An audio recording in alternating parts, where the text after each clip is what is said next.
नमस्कार दोस्तों, मैं आपकी स्टोरी टेलर हूँ डॉक्टर श्रद्धा शहाणे। हर हफ्ते सुनो एक कहानी श्रृंखला में आज आपको इंग्लिश राइटर ओ हेनरी द्वारा लिखित कहानी the gift of the Maggi का हिंदी रूपांतरण सुना रही हूँ।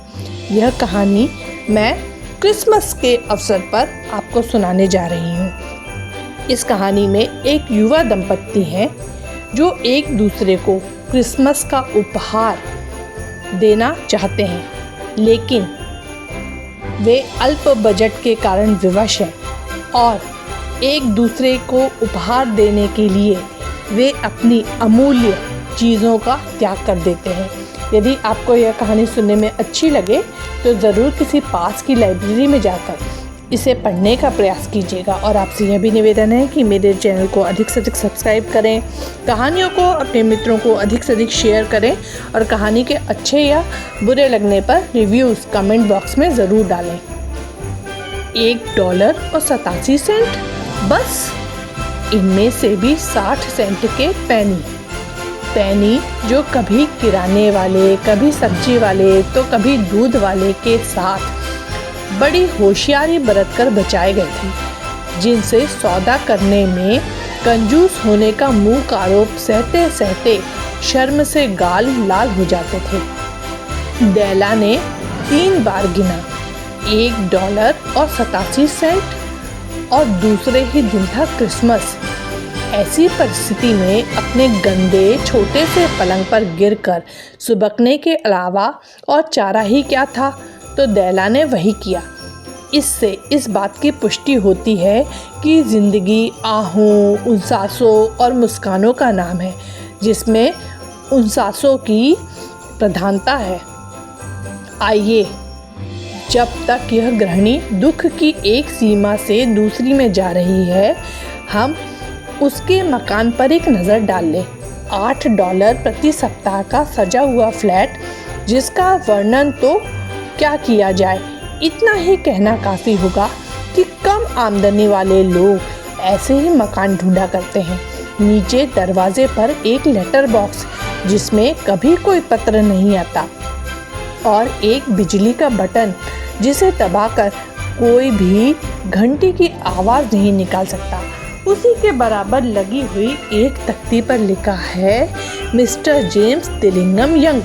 दिलिंगम शब्द उस समय जोड़ा गया था जब पहले कभी उनके पास समृद्धि हुआ करती थी और जब उन्हें हर हफ्ते $30 मिला करते थे। अब जब आमदनी घटकर $20 हो गई है, दिलिंगम के अक्षर धुंधले से दिखाई देते हैं, जैसे कि वे अपने प्रथम अक्षर दी में ही सिकुड़कर मिल जाने की आकांक्षा रखते हों। जब कभी भी मिस्टर जेम्स दिलिंगम यंग घर लौटते और ऊपर अपने फ्लैट में पहुंचते, उन्हें जिम नाम से पुकारा जाता और श्रीमती जेम्स दिलिंगम यंग, जिनसे हम डेला के नाम से परिचित हो चुके हैं, उन्हें आलिंगन में कस लेती। डेला ने रोना बंद किया और पाउडर लगाने का कपड़ा अपने गालों पर फिराने लगी। वह खिड़की के पास खड़ी हो गई और मकान के पिछवाड़े अहाते में घूमती हुई सफ़ेद बिल्ली को यूं ही देखती रही। कल क्रिसमस का दिन है और उसके पास केवल $1.87 है, जिनसे वह जिम के लिए उपहार खरीद सके। कितने महीनों से वह एक एक पैनी करके पैसे बचा रही है और उसका यह नतीजा, एक हफ्ते में $20 से होता ही क्या है। खर्चा उसके अंदाज से कुछ ज़्यादा ही हो गया था। ऐसा हमेशा ही होता आया है। जिम के लिए उपहार खरीदने को केवल $1.87, उसका प्यारा जिम। उसके लिए कोई बढ़िया उपहार लाने की योजना बनाने में उसने कितनी सुखद घड़ियां बिता दी थी। कोई बढ़िया, अनूठी और कीमती चीज़, कुछ ऐसी जो जिम के पास रहने का सौभाग्य पाने की योग्यता रखती हो। कमरे की 2 खिड़कियों के बीच बड़ा सा दर्पण था। शायद आपने $8 वाले कमरे में कभी बड़ा दर्पण देखा हो।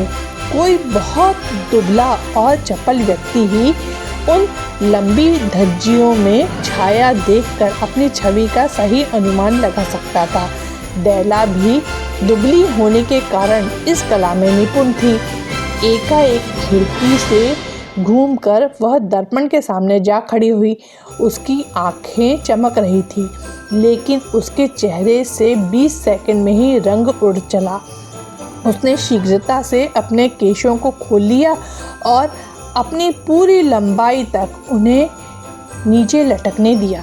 तो जेम्स बिलिंघम यंग के स्वत्वाधिकार में 2 वस्तुएं थीं जिन पर दोनों को बहुत गर्व था। एक थी जिम की सोने की घड़ी, जो कभी उसके पिता और दादा के पास भी रह चुकी थी। दूसरे थे दैला के केश। अगर सड़क के उस पार वाले फ्लैट में स्वयं शैबा की रानी भी रहती तो उसके हीरे, जवाहरातों और उपहारों को नीचा दिखाने के लिए दैला अपने केशों को सुखाने के बहाने किसी दिन खिड़की से बाहर ज़रूर लटकाए रखती। और अगर बादशाह सालोमन भी वहाँ अपने खजाने का ढेर लगाकर द्वारपाल की तरह खड़े होते तो सिर्फ ईर्ष्यावश उनका दाढ़ी नोचना देखने के लिए जितनी बार जिम उधर से निकलता, अपनी घड़ी निकालकर समय ज़रूर देखता। अब दैला के खूबसूरत केश भूरे पानी के झरने की तरह चमकते हुए लहरा कर लटक रहे थे। वे उसके घुटनों से भी नीचे पहुंचते थे और किसी हद तक उसके लिए पोशाक का काम दे रहे थे। और तब उसने निराशा से शीघ्र ही उन्हें वापस बांध लिया। एक क्षण के लिए वह सिहर उठी, फिर चुपचाप खड़ी रही और उसकी आंख से 1 या 2 बूंद आंसू फटी पुरानी लाल दरी पर बिखर गए। उसने अपना पुराना लाल जैकेट पहना और उसी रंग का हैट लगाया। अपनी स्कर्ट को एक घुमाव देकर आँखों में अभी तक वही तेज चमक लिए वह शीघ्रता से दरवाजे से बाहर निकली और सीढ़ियाँ उतरकर बाहर सड़क पर आ गई। जहाँ वह पहुँची वहाँ लिखा था मैडम सोफ्रोनी, सभी प्रकार के केश प्रसाधनों की विक्रेता। दैला लपक कर एक मंजिल जीना चढ़ गई और हाँफते हुए अपने आप को संभालने लगी। दुकान मालिक एक बहुत गोरी और मोटी महिला थी। दैला ने पूछा, क्या आप मेरे बाल खरीद सकती हैं? महिला ने कहा, क्यों नहीं, यही तो हमारा धंधा है। ज़रा अपना हैट हटाकर मुझे आपके बालों पर एक नज़र डालने दीजिए। दैला ने हैट हटाया तो भूरे केशों का झरना उभर पड़ा।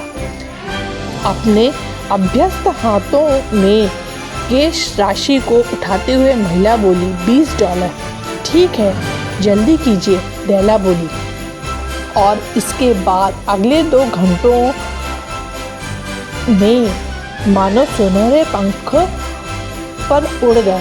इस दरमियान वह जिम के लिए उपहार खोजती हुई दुकान दुकान छान रही थी। आखिरकार उसे एक चीज़ मिल ही गई, एक ऐसी चीज़ जो सिर्फ जिम के लिए ही बनी थी और किसी के लिए नहीं। उसके समान और कोई चीज़ कहीं किसी दुकान में नहीं दिखी थी।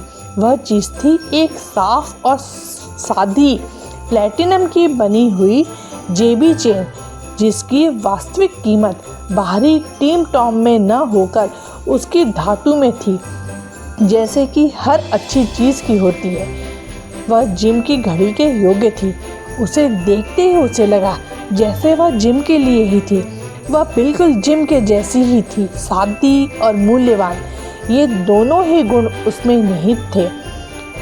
उसके $21 चुकाकर बाकी बचे 87 सेंट लिए वह घर लौट आई। घड़ी के साथ वह चेन होने पर जिम ज़रूर ही अपने साथियों के बीच समय देखने की उत्कंठा रख सकता था। इतनी शानदार घड़ी के साथ चेन की जगह चमड़े का पट्टा होने के कारण वह अक्सर लोगों से छिपाकर ही समय देख पाता था। घर पहुंचने पर तर्क और विवेक के सामने दैला का नशा ज़रा सा उतरा। उसने अपने केशों में लगे हुए छल्ले निकाल लिए और गैस का स्टोव जलाकर कुछ काम करने लगी, जिससे उदार प्रेम के आवेश में हुई इस तबाही की पीड़ा कुछ कम हो सके। वह सचमुच एक भयंकर काम है और बड़ा भी। कोई 40 मिनट में ही उसका सिर छोटे छोटे पास जुड़े हुए घुंघराले बालों से ढक गया, जिससे वह स्कूल से मुंह चिढ़ाने वाले किसी लड़के की तरह दिखने लगी। उसने दर्पण में अपनी प्रतिच्छाया को बहुत देर तक सावधानी और आलोचनात्मक दृष्टि से देखा। वह अपने आप से बोली, अगर मुझे दोबारा देखे बिना ही कहीं जिम ने मार नहीं डाला तो वह ज़रूर कहेगा कि मैं कौनी द्वीप की किसी नटनी सी लगती हूँ। उफ़, पर मैं क्या करती, $1.87 में मैं कर भी क्या सकती थी। 7 बजे तक कॉफ़ी बन चुकी थी और मांस के टुकड़े तलने के लिए स्टोव पर कढ़ाई गर्म हो चुकी थी। जिम को कभी देर नहीं होती। डेला अपने हाथ में उस चेन को समेटकर मेज के एक कोने पर दरवाजे के पास बैठ गई, जिसमें होकर जिम रोज अंदर आता था। तभी उसने नीचे सीढ़ियों पर उसकी पदचाप सुनी और एक क्षण के लिए उसके चेहरे का रंग उड़ गया।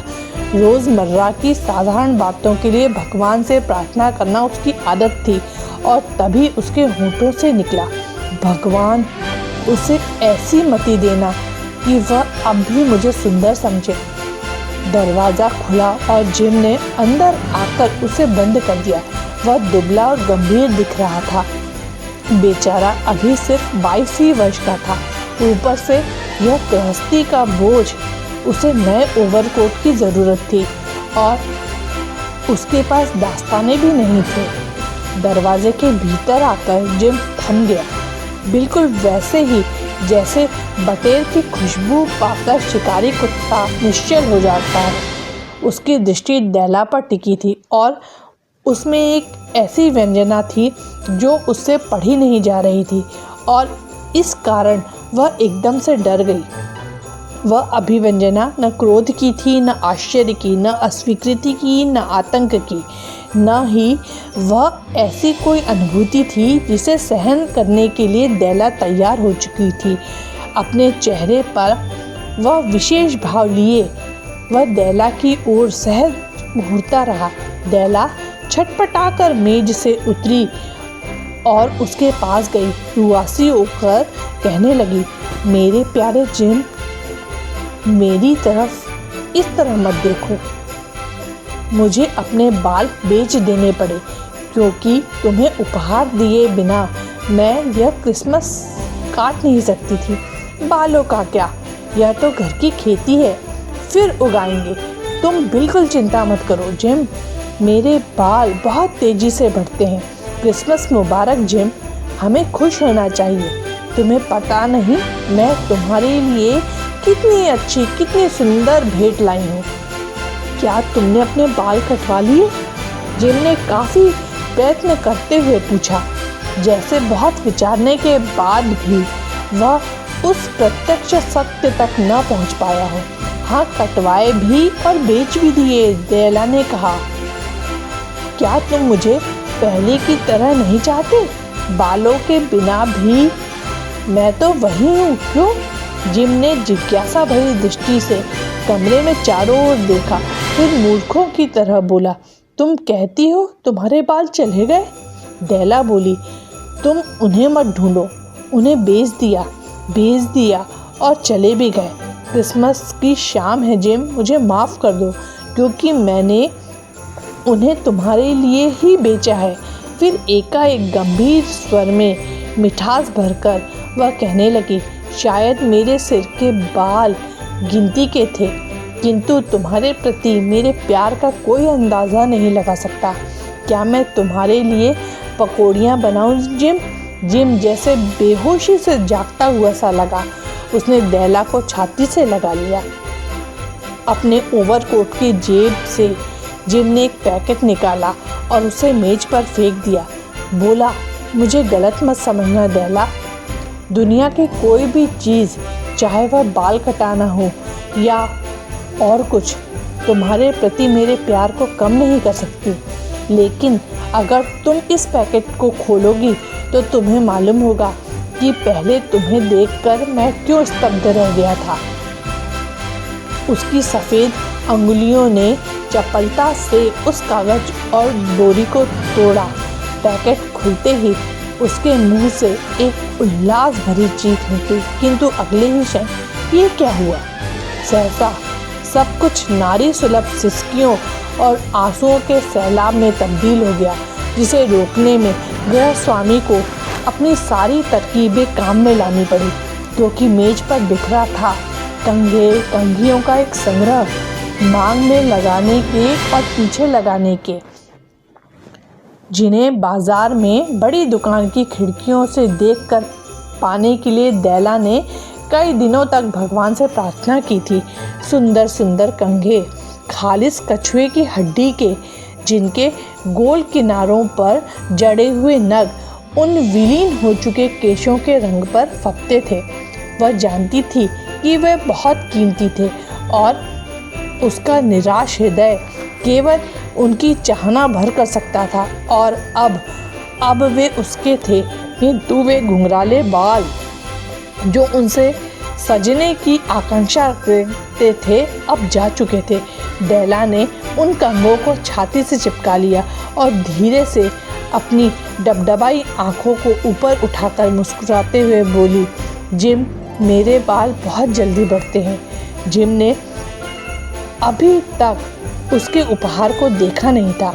उसने उत्सुकता से अपनी खुली हथेली पर रखकर उसे जिम के सामने बढ़ा दिया। उस अमूल्य जड़ धातु में जैसे उसकी उज्ज्वलता और उत्कट चेतना चमक रही थी।